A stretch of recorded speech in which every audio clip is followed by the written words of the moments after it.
할렐루야. 오늘도 우리의 삶을 통치하시고 또 온 땅을 통치하시는 우리 하나님을 찬양합니다. 우리 함께 기도하심으로 예배로 나아가겠습니다. 오늘도 우리 삶 가운데 살아계신 하나님 아버지, 세상은 주님을 없다 하며 주님을 모르며 죄 가운데 살아가지만 하나님, 우리는 주님을 바라보며 나아갑니다. 마라나타, 다시 오실 주님을 우리는 기대하며 나아갑니다. 하나님, 우리 삶의 모든 부분들 가운데 오늘도 날마다 역사하시고 통치하여 주옵소서. 주님, 우리가 주님의 그 통치하심에 순종함으로 나아가길 원합니다. 오늘도 우리를 그렇게 인도하실 줄 믿사오며 감사드리며 예수 그리스도의 이름으로 기도드립니다. 아멘.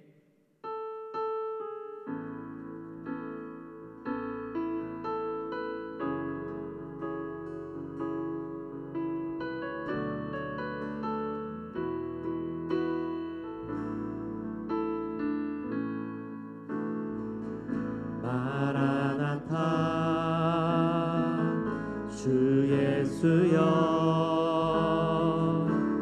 어서 오시옵소서. 땅의 모든 끝, 모든 족속 주를 찬송하게 하소서. 마라나타, 주 예수여 어서 오시옵소서. 모든 열방이 주께 돌아와 춤추며 경배하게 하소서. 우리 주님 다시 오실 길을 만들자. 십자가를 들고 땅 끝까지 우리 가리라. 우리 주님 하늘 영광 온 땅 덮을 때 우리 땅 끝에서 주를 맞으리. 마라나타, 마라나타. 아멘. 주 예수여 오시옵소서. 마라나타, 마라나타. 아멘. 주 예수여 오시옵소서. 마라나타, 마라나타, 마라나타. 아멘. 주 예수여 오시옵소서. 마라나타, 마라나타. 아멘. 주 예수여 오시옵소서. 이곳에 오셔서 이곳에 앉으소서. 이곳에서 드리는 예배를 받으소서. 주님의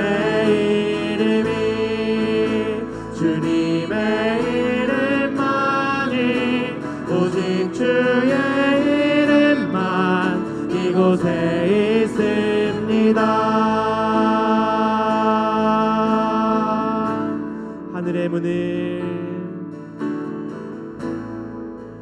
하늘의 문을 여소서. 이곳을 주목하소서. 주를 향한 노래가 꺼지지 않으리. 하늘을 열고 보소서. 이곳에 임재하소서.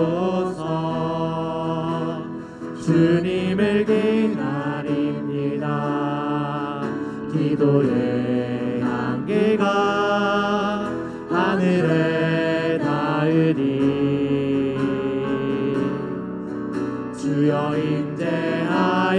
주소서. 이곳에 오셔서 이곳에 앉으소서. 이곳에서 드리는 예배를 받으소서. 주님의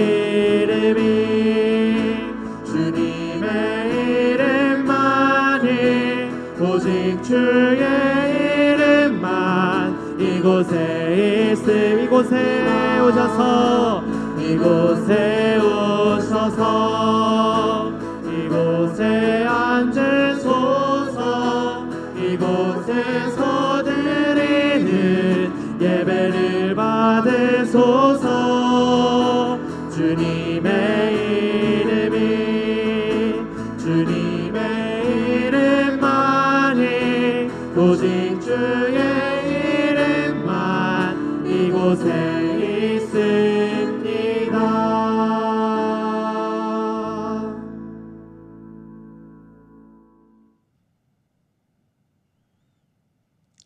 할렐루야. 주님의 이름으로 환영하고 축복합니다. 오늘 말씀은 하나님께서 우리에게 두 부류의 사람 앞에 서게 하십니다. 첫 번째는 바로 하나님을 위하여 묵묵히 자신의 일을 하는 사람과 하나님의 일을 막는 사람들입니다. 사람들은 모두 분주하고 바쁘게 살아갑니다. 그러나 우리에게 중요한 것은 누구를 위해, 무엇을 위해 살아가는가입니다. 오늘 이 두 부류의 움직임을 통해서 나는 무엇을 바라보며 살아가는지, 무엇을 위해서 살아가는지 함께 돌아볼 수 있기를 바랍니다.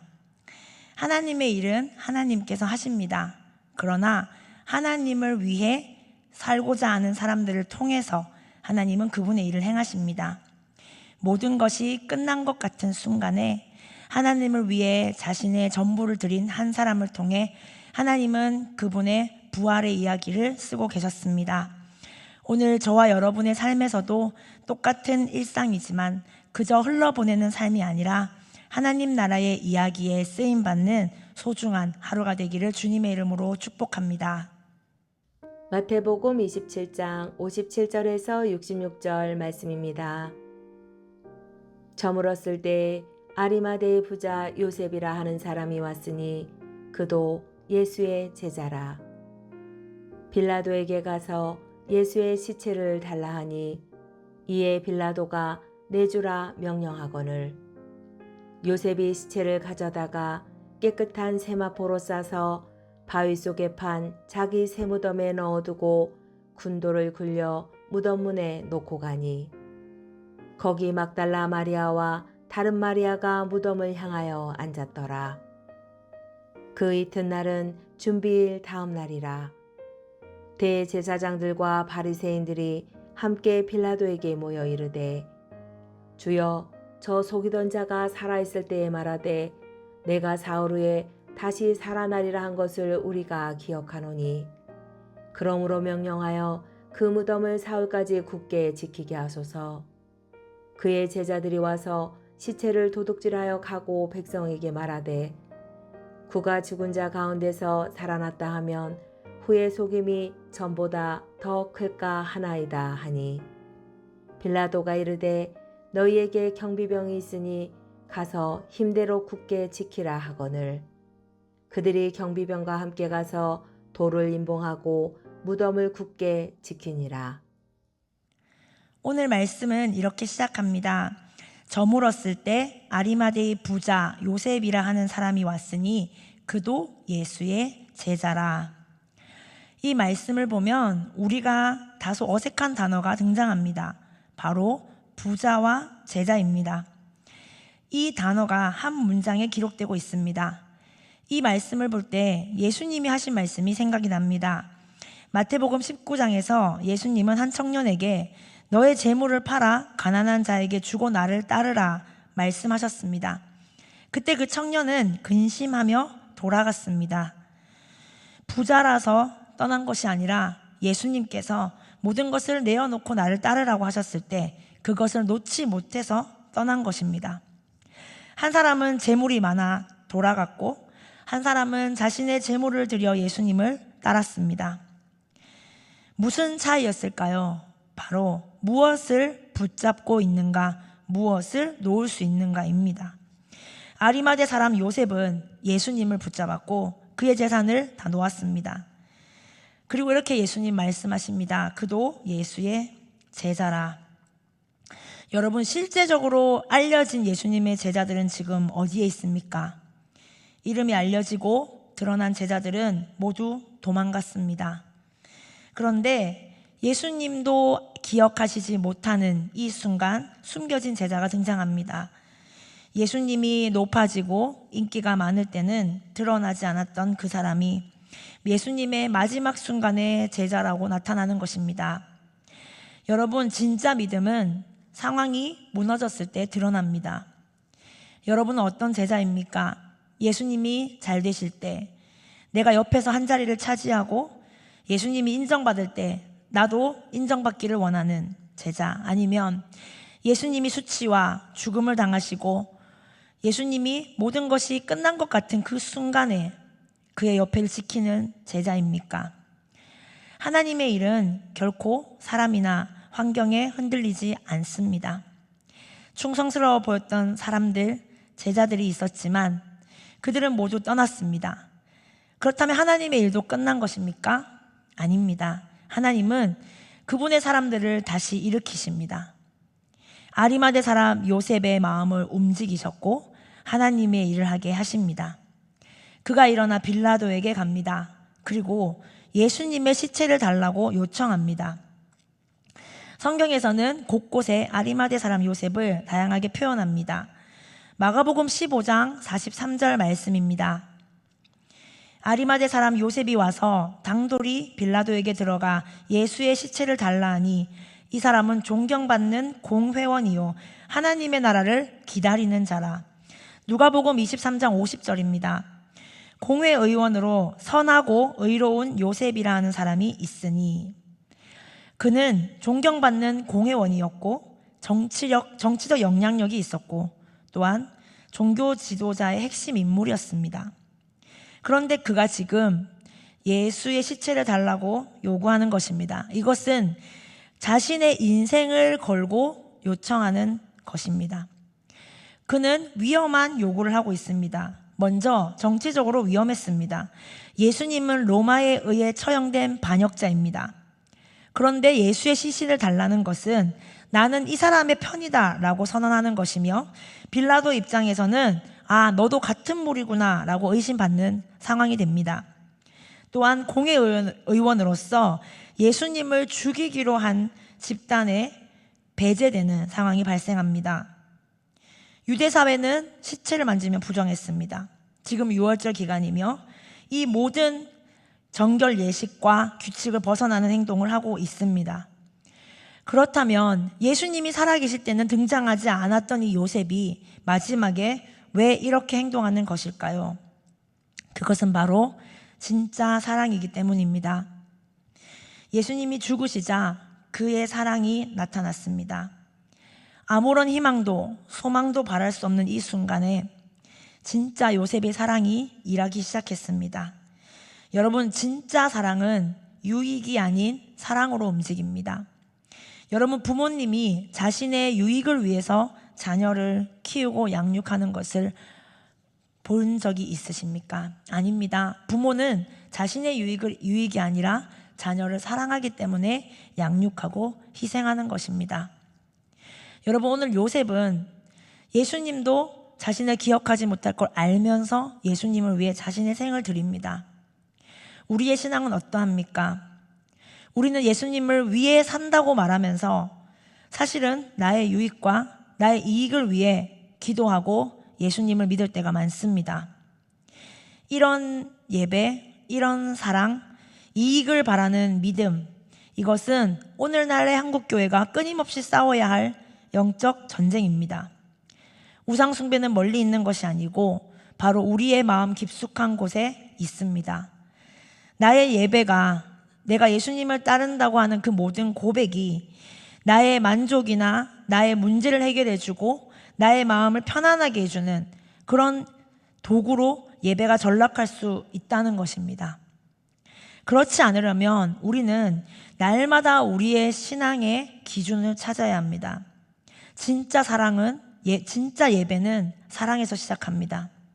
아리마대 사람 요셉은 예수님이 가장 무력하게 되신 순간, 그분의 생명이 끝난 순간, 그때 예수님 앞으로 나아갑니다. 그때가 바로 하나님의 역사에 가장 귀하게 쓰임받는 자리였습니다. 요셉은 깨끗한 세마포로 자기의 새 무덤으로 예수님을 모십니다. 이것은 단순한 장례가 아니었습니다. 세마포는 아무나 쓸 수 있는 게 아니었습니다. 제사장, 하나님 앞에 나아갈 때 입는 옷이었으며 거룩함의 상징입니다. 또한 값비싼 천이었기에 왕이 입도록 했습니다. 세상은 예수님을 실패자로 보았지만 그의 마음 가운데는 여전히 존귀하시고 영광스러운 왕으로 모시고 싶었던 것입니다. 그리고 자신의 새 무덤에 그를 모십니다. 당시의 무덤은 가족들이 함께 사용했으며 또한 돌무덤은 부유한 자들만 소유하는 것이었습니다. 무엇보다 아리마대 사람 요셉의 무덤은 새 무덤이었습니다. 완전하고 깨끗하고 그러한 자리에 예수님을 모시는 것입니다. 세상은 예수님을 십자가에 못 박았으나 요셉은 그분을 왕으로 섬겼습니다.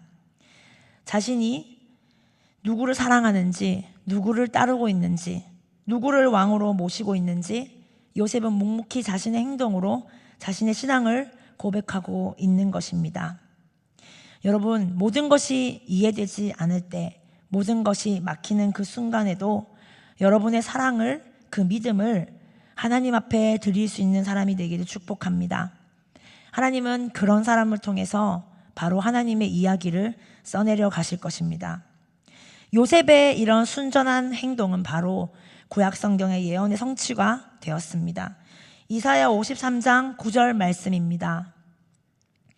그의 무덤이 악인들과 함께 있었으며 그가 죽은 후에 부자와 함께 있었도다. 예수님은 범죄자들과 강도들과 함께 십자가에 달리셨습니다. 두 강도 사이에서 로마의 처형 방식으로 죽으셨습니다. 이것은 완전히 낮아진 죽음이었습니다. 그러나 예수님이 죽은 후에는 부자와 함께 장사되었다는 이 말씀처럼 아리마대 사람 요셉을 통해 주님은 존귀하게 그 자리로 들어가셨습니다. 예수님의 십자가는 끝이 아니라 반전의 시작이었습니다. 요셉, 그의 무덤이 하나님 나라를 위해 귀하게 쓰임받은 것입니다. 여러분, 우리가 믿는 예수님은 죽음의 자리에서도 생명의 이야기, 새로운 이야기를 써내려 가실 수 있는 분임을 믿으시길 바랍니다. 지금 내가 있는 상황이 돌무덤 같고 막힘이 있고 어려움이 있더라도 하나님은 그 자리에서, 지금 내가 처한 자리에서 새로운 생명의 이야기를 써내려 가시는 분인 줄 믿습니다. 이 요셉처럼 또 한 부류가 나옵니다. 바로 두 여인입니다. 이 여인들은 지금 무덤을 향해 앉아 있습니다. 여러분, 우리의 삶의 방향이 중요합니다. 모든 제자들은 예수님을 떠났으나 약하고 지치고 아무것도 할 수 없는 순간에도 시선의 방향이 하나님을 향하고 있다면 하나님은 그들을 통해 일하십니다. 결국 이 두 여인의 부활의 첫 번째 증인이 됩니다. 있는 자리에서 그저 십자가를 바라보고 예수님을 바라보며 나아갈 때 하나님은 우리를 통해 반드시 그분의 일을 행하실 줄 믿습니다. 다른 무리가 있습니다. 바로 종교 지도자들입니다. 대제사장들과 바리새인들도 빠르게 움직입니다. 그들은 빌라도에게 갑니다. 그들은 이렇게 얘기합니다. 그가 살아있을 때 사흘 후에 다시 살아나리라 한 말을 기억하니 빨리 무덤에 가서 막아야 한다라고 말하고 있습니다. 그들은 제자들이 시체를 도둑질할까 거짓말할까라고 하면서 말했지만 사실은 그들은 두려웠습니다. 예수님의 삶을 알기 때문에, 그가 행하신 기적, 선포하신 말씀, 성취들을 보았기 때문에 그들은 경비병을 시켜 무덤을 사흘까지 굳게 지키라고 명령합니다. 굳게라는 단어가 계속해서 등장합니다. 그러나 사람의 힘으로 아무리 굳게 모든 것을 막더라도 하나님의 일은 막을 수 없었습니다. 아이러니하게도 그들이 세운 경비병들 또한 부활의 증인이 됩니다. 예수님을 막았던 그 돌은 오히려 부활의 이야기에 쓰임받는 도구가 됩니다. 그들의 잘못된 열심, 예수님을 막고자 했던 큰 돌과 경비병은 모두 복음의 가장 결정적인 순간의 배경이 되었습니다. 하나님의 일은 그 누구도 막을 수 없습니다. 여러분 앞에 큰 돌이 막고 있습니까? 여러분의 앞에 방해하는 사람들이 있습니까? 두려워하지 말고 담대하시길 바랍니다. 하나님은 믿는 자의 삶에는 그 모든 것들이 장애물이 아닌 도구가 되게 하시며 배경이 되게 하시는 줄 믿습니다. 우리 삶의 모든 것들이 하나님의 이야기에 쓰임받을 줄 믿습니다. 내가 마땅히 해야 할 일을 행하며 믿음으로 순종으로 걸어갈 때 하나님은 그분의 일을 행하실 것입니다. 그렇게 믿음으로 묵묵하게 한 걸음 한 걸음 걸어가는 여러분의 삶을 통해 하나님께서는 오늘도 하나님의 이야기를 써내려가는 줄 믿습니다. 모든 것이 끝났다고 말하는 순간에도 요셉은 자신이 할 수 있는 것을 했습니다. 우리 또한 우리의 삶에서 예수의 제자로서 내가 할 수 있는 것을 믿음으로 사랑으로 묵묵히 감당하는 하루가 될 수 있기를 주님의 이름으로 축복합니다. 함께 기도하겠습니다. 하나님 아버지, 모든 것이 막혀있는 상황에서도 주님이 일하고 계심을 믿습니다. 사랑으로 믿음으로 순종의 한 걸음 한 걸음을 걸어가게 하여 주시옵소서.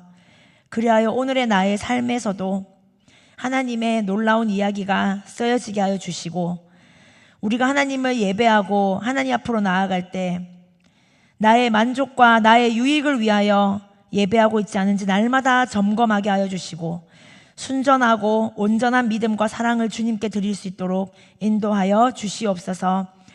우리에게 산소망이 되시며 새 생명을 주신 예수 그리스도의 이름으로 기도드렸습니다. 아멘.